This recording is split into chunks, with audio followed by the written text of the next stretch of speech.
ഈ പിടിച്ച് നോക്കുന്നത് എന്നാന്നല്ലേ കരുതിയേക്കുന്നത്. ഇതുണ്ടല്ലോ, ചോറ് ഒന്നൊന്നേ തൊട്ടിട്ടില്ല കേട്ടോ. ഇതൊന്ന് ടേസ്റ്റ് ചെയ്ത് നോക്കാം കേട്ടോ. ഓ, നല്ല ചൂടാ.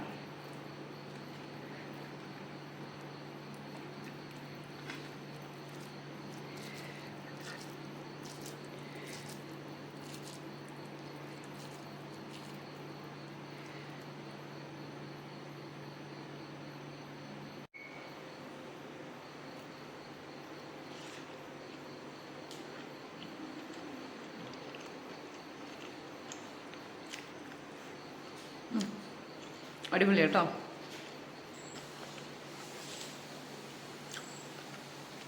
നല്ല തേങ്ങാപ്പാലിൻ്റെ ടേസ്റ്റും കറിവേപ്പിലയും വെളുത്തുള്ളിയുടെ നല്ല ടേസ്റ്റിൽ ഇതുണ്ടോ.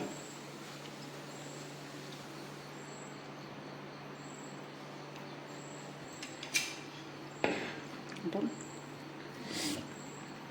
ഇതെങ്ങനെ ഉണ്ടാക്കണമെന്ന് നോക്കാം കേട്ടോ. കാരണം ഇതിന് ഈ തേങ്ങാപ്പാലിൻ്റെ ഒക്കെ ടേസ്റ്റ് കാരണം ഞാൻ ഒഴിച്ചിട്ടുണ്ട്. അപ്പോൾ അതിന് നല്ല ടേസ്റ്റാണ്. അപ്പോൾ ഇത് നിങ്ങളത് ഉണ്ടാക്കുന്ന കാട്. അപ്പം ഞാനിത് കഴിക്കാം കേട്ടോ. ബീഫ് നന്നായിട്ട് വേകണമല്ലോ. അപ്പോൾ അതിൻ്റെ തന്നെ വെള്ളം, മസാല കൂട്ടിയ വെള്ളത്തിൻ്റെ കൂടി ഇത്തിരിയോട് വെള്ളം ഒഴിച്ച് ഇത് നന്നായിട്ട് ഞാൻ വേഗം വയ്ക്കുവാണേ. അപ്പോൾ ഒരു മുഴുത്ത കഷ്ണമല്ല, ഒരു 10 വിസിലേലും വന്ന് ഇത് ഞാൻ വേവിക്കും, നന്നായിട്ട് വേവിച്ചെടുക്കും കേട്ടോ. അപ്പോൾ ഇത് കൂടി ഇരുന്ന് വേകട്ടെ. നമ്മൾ കുക്കർ എടുത്ത് മാറ്റി കേട്ടോ. ഒരു ചട്ടിക്കകത്തോട്ട് നമ്മൾ ഇത്തിരി എണ്ണയും കുറച്ച് നെയ്യൂടെ ചേർത്ത് നമ്മൾ മിക്സ് ചെയ്യുക ചെയ്ത് കേട്ടോ. ഇത് കുറച്ച് നെയ്യേ ഞാൻ ഒഴിച്ചിട്ടുള്ളൂ കേട്ടോ. നെയ്യ് മാത്രമാണേലും നമുക്ക് ഉപയോഗിക്കാം. അതിൻ്റെ അകത്തേക്ക് കുറച്ച് വെളുത്തുള്ളി, അതൊന്ന് ജസ്റ്റ് ഒന്ന് മൂത്ത് വരട്ടെ കേട്ടോ. ഇത്തിരി ഇഞ്ചി, ആ അരിക്കൊരിത്തിരി ഫ്ലേവർ കിട്ടിയാൽ മതി കേട്ടോ.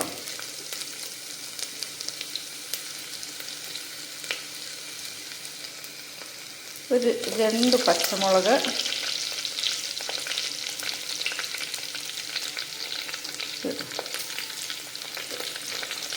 ഒരു കുറച്ച് സവാള,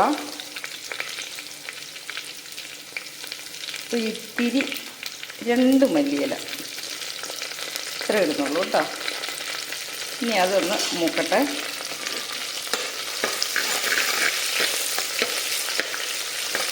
അപ്പം നമ്മൾ ഈ കഴുകി വെച്ചേക്കുന്ന ഇതുണ്ടോ, നമ്മുടെ ബസ്മതി റൈസ് അതിൻ്റെ അകത്തോട്ട് ഇടുവാണ്.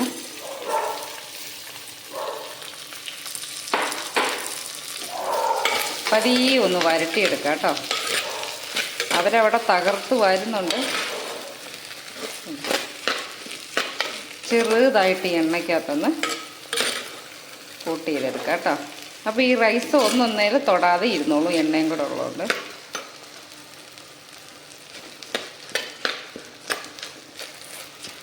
അപ്പം ഞാനിത് 1.5 ഗ്ലാസ് അരിയാട്ടോ എടുത്തേക്കുന്നത്. അപ്പം അതിൻ്റെ ഇരട്ടി വെള്ളം തേങ്ങാപ്പാൽ മിക്സ് ചെയ്ത്, കുറച്ച് തേങ്ങാപ്പാലേ ഒഴിച്ചിട്ടുള്ളൂ കേട്ടോ. മിക്സ് ചെയ്ത് ഞാൻ ചൂടാക്കാൻ വെച്ചിട്ടുണ്ട്. അപ്പോൾ ഇതിൻ്റെ അകത്തോട്ട് നമ്മൾ ഈ തേങ്ങാപ്പാൽ മിക്സ് ചെയ്ത് വെള്ളം ഒഴിക്കുക കേട്ടോ. തിളച്ചിട്ടില്ല കേട്ടോ, നന്നായിട്ട് ചൂടായതേ ഉള്ളൂ.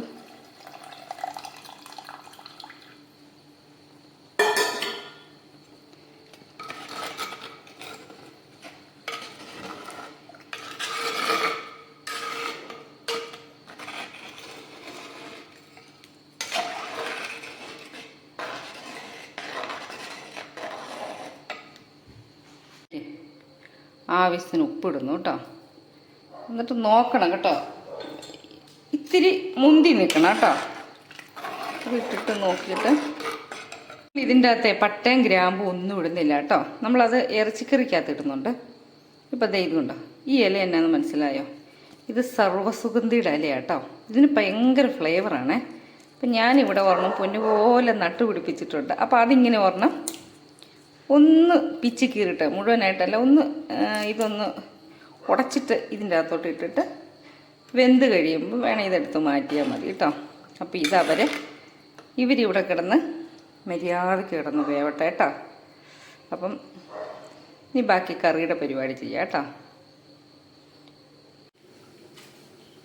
നമ്മളെ ഇതിൻ്റെ അകത്ത് എണ്ണ ചൂടാക്കിയായിരുന്നു കേട്ടോ. അപ്പം കറിക്കുള്ള വെളുത്തുള്ളി ആദ്യം ഇടുന്നു കേട്ടോ.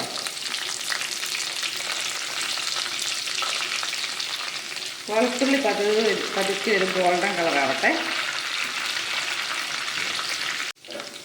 ഇനി ബാക്കി നമ്മൾ ഇഞ്ചി അരിഞ്ഞ് വെച്ചതും പച്ചമുളകും സവാള ആവശ്യത്തിന് ചേർത്താൽ മതി കേട്ടോ. സവാള, മല്ലിയില, ഇഷ്ടംപോലെ കറിവേപ്പില.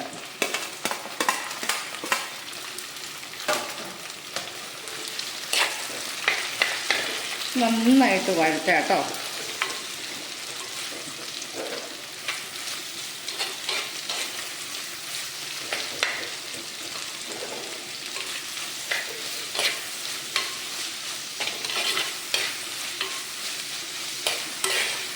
ഇത് നന്നായിട്ട് വഴഞ്ഞ് വരട്ടെ കേട്ടോ.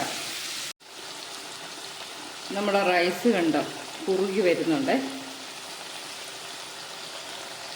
നമ്മൾ ഇതിൻ്റെ അകത്തേക്ക് ഒരു തക്കാളി, നല്ല പഴുത്ത ഒരു തക്കാളി അരിഞ്ഞിരുന്നു കേട്ടോ.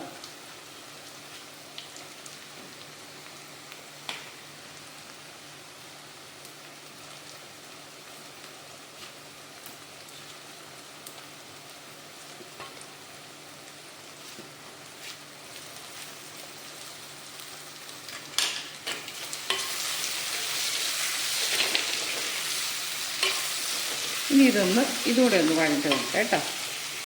ഈ റൈസ് ഇത് കണ്ടോ ഇപ്പോഴും ചെറുതായിട്ട് ഇതിൻ്റെ അറ്റത്ത് തേങ്ങാപ്പാലിൻ്റെ ജലാംശം ഇങ്ങനെ കാണാം കേട്ടോ. അപ്പോൾ ഇത് ഞാൻ ഈ പരുവത്തിൽ സ്റ്റൗ നിർത്തി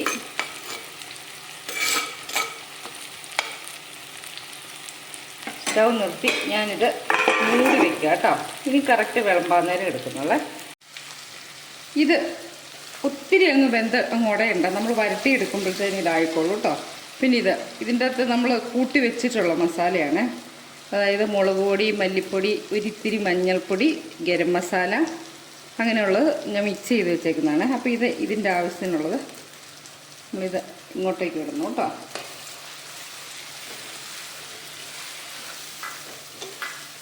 അപ്പോൾ ഇത് നല്ല ചുവക്കങ്ങ് മൂപ്പിച്ചെടുക്കുക.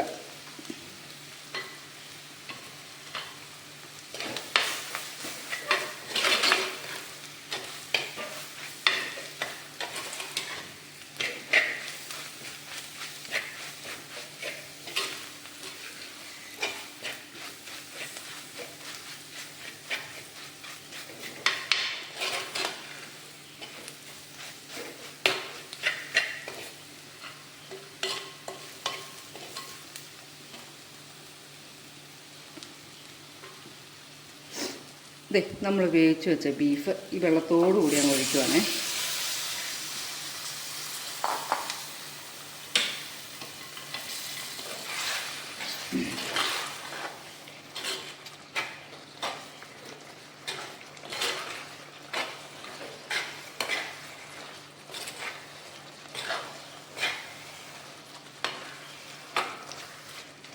നമ്മളെ കുറച്ച് തേങ്ങാപ്പാലൂടെ അങ്ങ് ഒഴിക്കുന്നു കേട്ടോ. എന്നിട്ട് നമ്മൾ പറ്റിച്ചെടുക്കുവേ.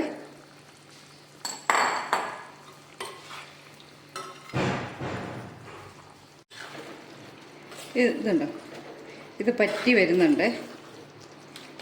ഇത് ഇത്തിരിയും കൂടെ ചാറൊക്കെ ഗ്രേവിയൊക്കെ ഇങ്ങനെ പറ്റി കുറുകിത്തെ പെരണ്ടിയിരിക്കുന്ന പരുവത്തിൽ നമുക്ക് എടുക്കാം കേട്ടോ.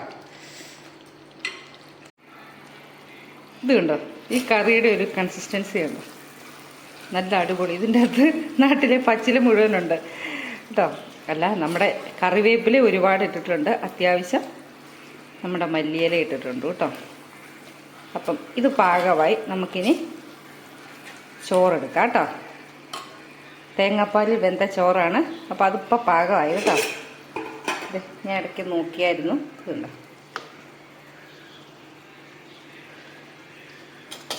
അപ്പം നമുക്കിതൊരു പാത്രത്തിലേക്ക് വിളമ്പാം കേട്ടോ. നമുക്കിനി ചോറിലേക്ക് കറി ആവശ്യത്തിനങ്ങ് എടുത്തിടാം കേട്ടോ. ബീഫ് നന്നായിട്ട് പറ്റിയിട്ടുണ്ടായിരുന്നു. റൈസ് ഒന്നൊന്നേ തൊടാതെയാണ് കേട്ടോ. നല്ല അടിപൊളി റൈസായിരുന്നു. അത് മുക്കാ വേവാകുമ്പോൾ അതങ്ങ് മൂടി വെച്ചിരുന്നാൽ മതി. അപ്പോൾ അത് പാകാവും കേട്ടോ. അപ്പം ഇതാണ് നമ്മുടെ തേങ്ങാപ്പാൽ വേവിച്ച റൈസും നമ്മുടെ ബീഫ് വരട്ടിയതും. ഇത് മിക്സ് ചെയ്ത് ഉണ്ടാക്കാം, ഇതിപ്പോൾ അല്ലാതെയും കഴിക്കാം കേട്ടോ. അപ്പം എല്ലാവരും ഒന്ന് ട്രൈ ചെയ്ത് നോക്കുക കേട്ടോ. അടിപൊളി ടേസ്റ്റ് എന്ന് പറഞ്ഞാൽ അടിപൊളി ടേസ്റ്റാണ്. നല്ല തേങ്ങാപ്പാലും വെളുത്തുള്ളിയും ഇഞ്ചിയും ചെറിയ പച്ചമുളകിൻ്റെ ഒക്കെ ടേസ്റ്റുമായിട്ട് നല്ല ടേസ്റ്റുള്ളൊരു സാധനം. അപ്പോൾ ഇനി അടുത്ത വീഡിയോയിൽ കാണാം കേട്ടോ.